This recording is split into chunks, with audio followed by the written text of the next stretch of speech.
سلام بیننده عزیز، برنامه اخباری آزادی را من مومین احمدی با همکارانم در دوشنبه و پرگ تقدیم میکنم. امروز 12 ایون است. برنامه چنین گزارش دارد. محمد اقبال صدرالدین میگوید فرانسه کشوری دموکراتی است و به دلیل او را به تاجیکستان نخواهد داد. اگر جنایت کرده باشیم چنانه که اتهام میکنن سال 2010 چرا 11 12 13 15 18 19 نبرآمده سال 20؟ اوکراین اعلام کرد که در چند منطقه نظامیان روس را شکست داد و دهه‌ها را از آنها آزاد کرد. کاری سخت و سنگین کودکان تاجیک، چرا جلب کودکان به کارهای وزنین در تاجیکستان کاهش نمی‌یابد؟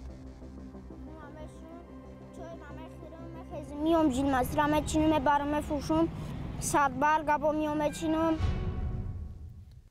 مقامات تاجیکستان از حکومت فرانسه خواستند محمد اقبال صدرالدین، یک فعال مخالفین و منتقد تندلحن حکومت را بازداشت کرده به دوشنبه بفرستد. مدیر پایگاه اینترنتی اصلاح در فرانسه پناهجو است و به تقلبکاری متهم می شود.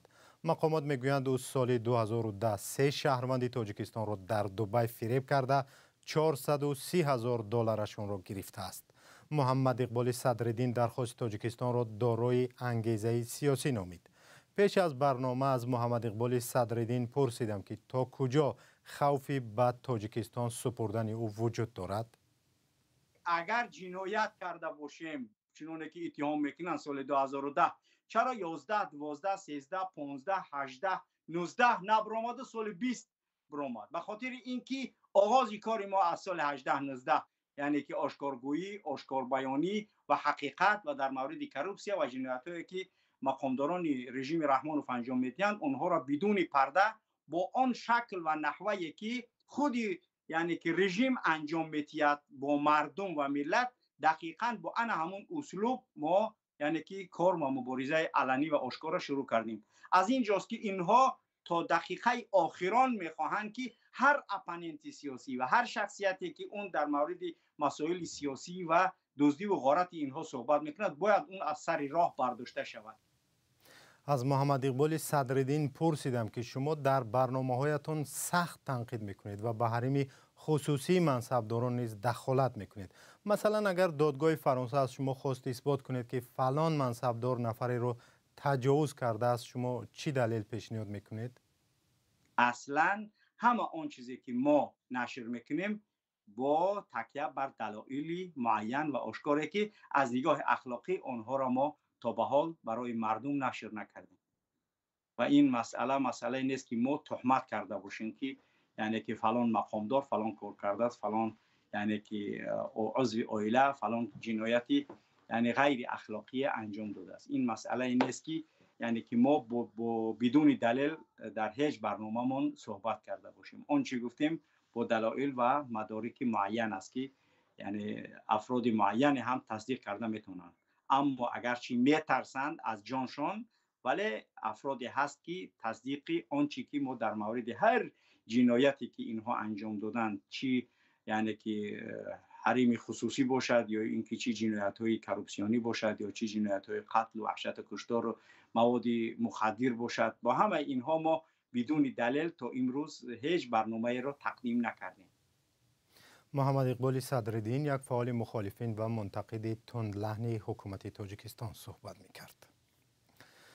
دادگاه عالی تاجیکستان رهبر شرکت راک زنان تاجیک را برای کار به عربستان سعودی میفرستاد به 12 سال زندان محکوم کرده است. مقامات او را به آدم فروشی، مهاجرت غیرقانونی و ساخته‌کاری ایبدار کردند.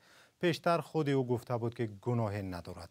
علیشیر ظریفی و نگاره فضل‌الدین این گزارش را آماده کردند که با هم می‌بینیم. نسبت شرکت ما بسیار تهمت‌های کلان کردند.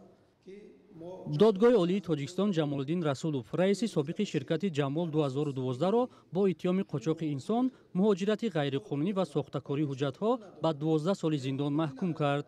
ин ширкат қаблан шаҳрвандони тоҷикистонро барои кор ба арабистони саудӣ мефиристод. дар парвандаи мазкур зиёда аз 20 нафар ҷабридагон буданд ки бисёре аз онҳоро занҳои тоҷик ташкил медоданд ки ҳамаи онҳо бо роҳи фиреб ба доми ширкати мазкур афтида онҳоро ба шоигарии Арабистони Саудӣ ба сифати хизматгорони хона даъват мекунад ва бо гӯё ки музди маоши беҳтарин, шарту шароитҳои беҳтарин, 8 соатҳои рӯзи кори мутаассифона дар асл тамоман дигар хел, яъне онҳо зиёда аз 24 соат дар он ҷо кор мекарданд ба ҳайси ба монанди ғулом. баъд таҷрибаи хуб надоштам. парвандаи ҷиноии ин маҳкум 6 сол пеш боз шуд. назари наздикони Ҷамолиддин Расулов ва адвокатҳои ӯ то ҳол маълум нест, вале манобаи радиои озодӣ ки дар мурофиаҳои додгоҳӣ ширкат доштанд ва аз ин қазия огоҳанд, гуфтанд Ҷамолиддин Расулов ҳангоми мурофиаҳои додгоҳӣ иттиҳомотро беасос ва нисбати худ тӯҳмат хондааст. ин аввалин бор нест ки мақомоти тоҷик нисбати роҳҳои ғайриқонунии ҷазби сокинон аз ҷумла духтарону занон ба бархе кишварҳои арабӣ ибрози нигаронӣ мекунанд. ба гуфтаи вазорати умури дохилии Тоҷикистон, танҳо дар 6 моҳи соли гузашта 53 мавриди қочоқи инсон дар ин кишвар ба сабт расидааст.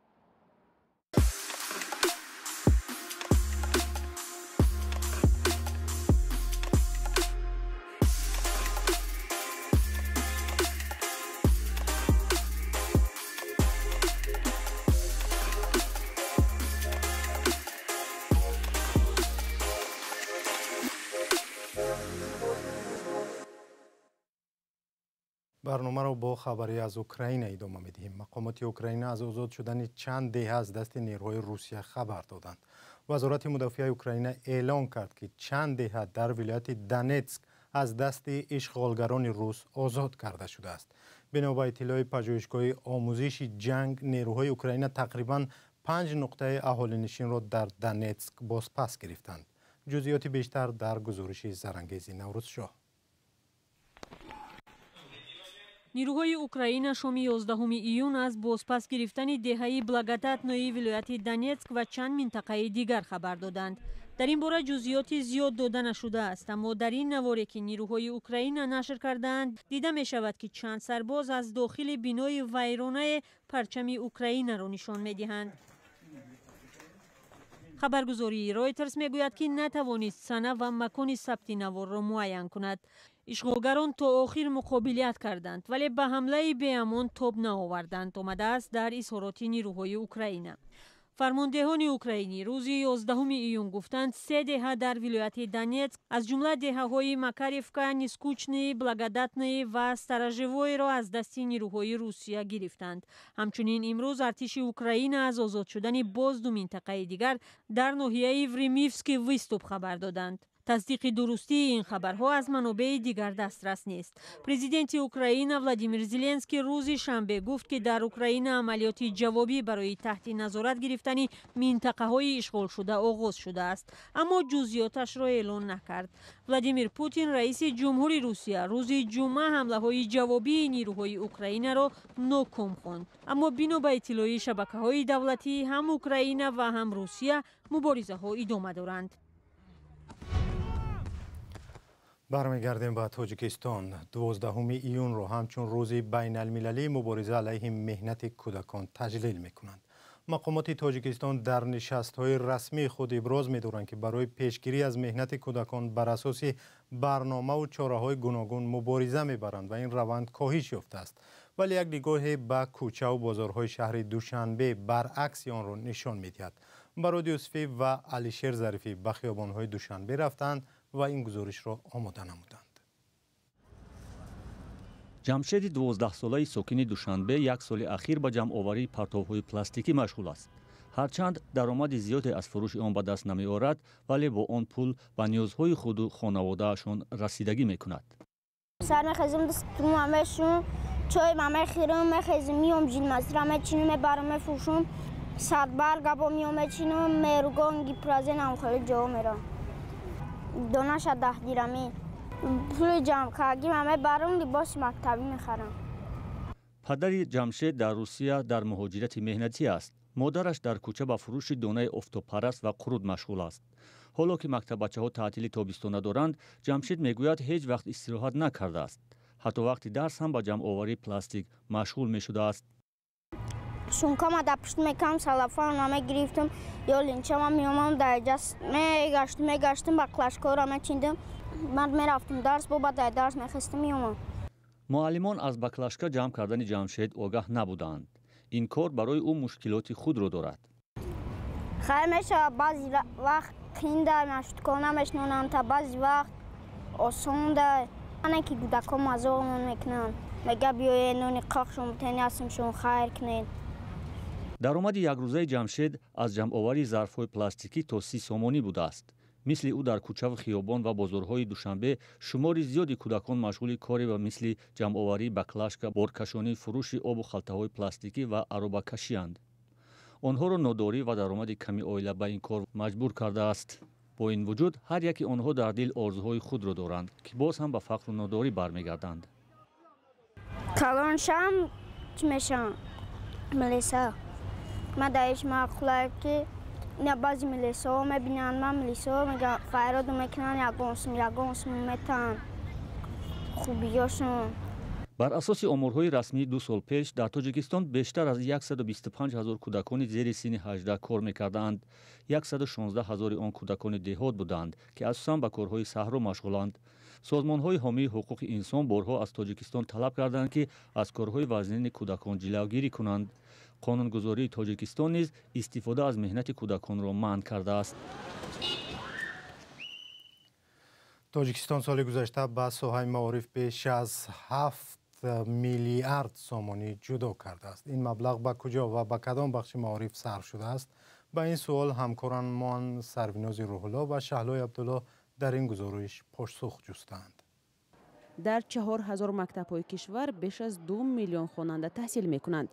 аз ин теъдод мактабҳо аксарият давлатӣ буда аз ҳисоби буҷа маблағгузорӣ мешаванд. соли гузашта ҳудуди 19% буҷаи тоҷикистон ба бахши маориф равона шудааст ки 52% он маҳз барои мактабҳои таҳсилоти миёнаи умумӣ харҷ шудааст. аммо волидон мегӯянд саҳми онҳо ҳамоно барои мактабҳо муҳим будааст.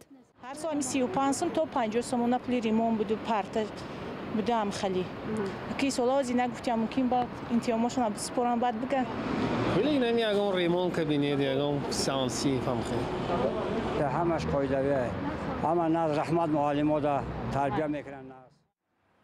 вазорати маориф мегӯяд бар сари ҳар хонандаи мактаб дар тоҷикистон вобаста ба шакли таълим соле аз 1312 то 2046 сомонӣ ё муодили 120 то 180 доллар ҷудо мешавад. ин маблағҳо барои оне ки хонанда таълим гирад, хонанда ҷои нишаст дошта бошад, дар хонанда бо буру доскаву дигар таҷҳизоти таълимӣ таъмин бошад, ҳамин маблағҳо барои ҳамин яъне сарф карда мешавад. ба ин тартиб 84% маблағҳои ҷудо шуда барои пардохти маоши омӯзгорон ва боқӣ ба рушди муассиса сарф мешудааст. вале огоҳон аз шеваи харҷи мактабҳо мегӯянд нодуруст истифода шудани маблағ боиси ҷамъоварии пул аз хонандагон мешавад ва ба обрӯи омӯзгорон низ латма мезанад.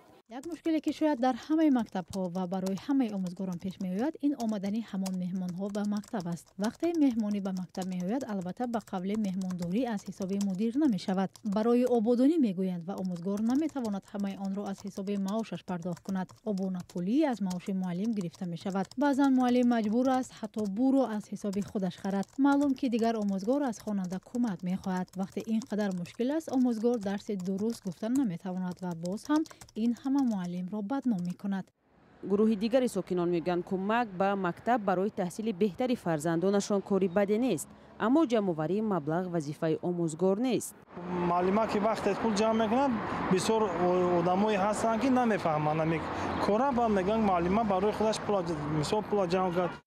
мақомот пайваста таъкид мекунанд ки маблағгузорӣ ба соҳаи маориф ҳамасола бештар мешавад, вале ҳамоно камбуди сармоягузорӣ, фасод ва вуҷуд надоштани барномаҳои мушаххасро коршиносон аз омилҳое медонанд ки бо гузашти беш аз 13 сола аз соҳибистиқлолии тоҷикистон намегузоранд мушкиле чун шароити хуби таҳсил дар кишвар ҳал шавад. сипос ки моро ҳамроҳӣ намудед. худо нигаҳдор.